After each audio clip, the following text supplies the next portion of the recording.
राजे बोला। इतक्या वेळ आपण आतमध्ये बसलो होता, नेमकं पोलीस प्रशासनाकडून आपल्याला काय उत्तर मिळालं, नेमकं काय झालं?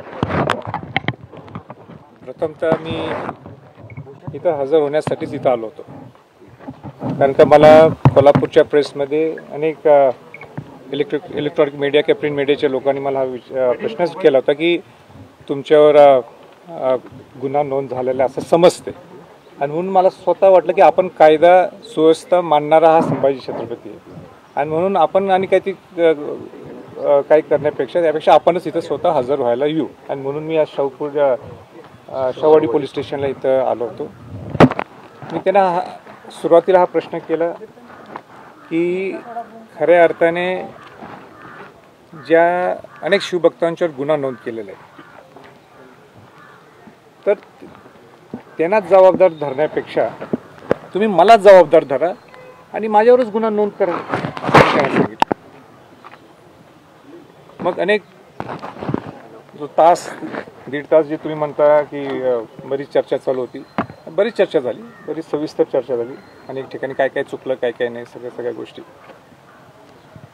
त्यात मी त्यांना सारखं विचारत होतो की माझ्यावर गुन्हा नोंद झाला आहे का, आणि त्यांनी आता शेवटपर्यंत त्याचं उत्तर दिलं नाही मला. त्यांनी हो सुद्धा म्हटलं नाही आणि त्यांनी मला नाही सुद्धा म्हटलेलं. आता हे नेमकं काय हे मला कल्पना नाही आहे. आता परत निघायच्या अगोदर मी त्यांना म्हटलं की माझ्यावर गुन्हा नोंद झाला असेल तर मला ह्या मिनिटालाच मला परत कोल्हापूरला जायची काही गरज नाही, मी इथं हजर राहतो. ते काही त्यांनी त्याच्यावर भाष्य केले नाही, आणि ते इतकेच म्हटले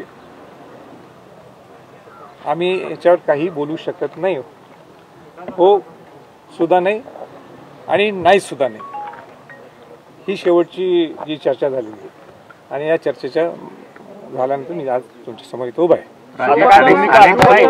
निघणार आहात विशाळगडावर, अतिक्रमण काढायचं काम सुरू झाले अशी माहिती मिळते. नाही, मला सुद्धा अतिक्रमण काढण्याची माहिती मिळाली. त्यांनी सुद्धा मला सांगितलं, असिस्टंट एसपीने सांगितलं मला की तिथं काल मुख्यमंत्र्यांनी आणि जिल्हाधिकाऱ्यांनी जो शब्द दिल्याप्रमाणे, आश्वासन दिल्याप्रमाणे अतिक्रमण विशाळगड किल्ल्यावर सुरुवात झालेली आहे राजे. काढण्याची अनेक शिवभक्तांच्यावरती गुन्हे दाखल झाले आहेत, या शिवभक्तांच्या पाठीशी आता तुम्ही कशा पद्धतीने उभा राहणार? आणि हा दुसरा विषय महत्वाचं, जे जाती रंग देण्यात यायला लागलेलं आहे, तर पहिल्यांदा जर कोणाचं अतिक्रमण जर तिथनं निघालं असेल तर ते प्रकाश पाटील आहेत, वेल्लाळ आहे.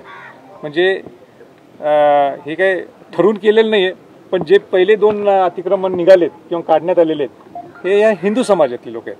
म्हणजे ते हिंदू मुस्लिम जे लावा लागलेले आहेत किंवा अनेक लोक त्याला अटॅच करतात, हा तो विषय नाही. माझा तो प्रामाणिक हेतूच होता की विशाळगडमधली ज्यांचं अतिक्रमण आहे, ज्यांचं नोंद आहे सरकारमध्ये, ते अतिक्रमण सगळ्यांचं निघालं पाहिजे तिथं.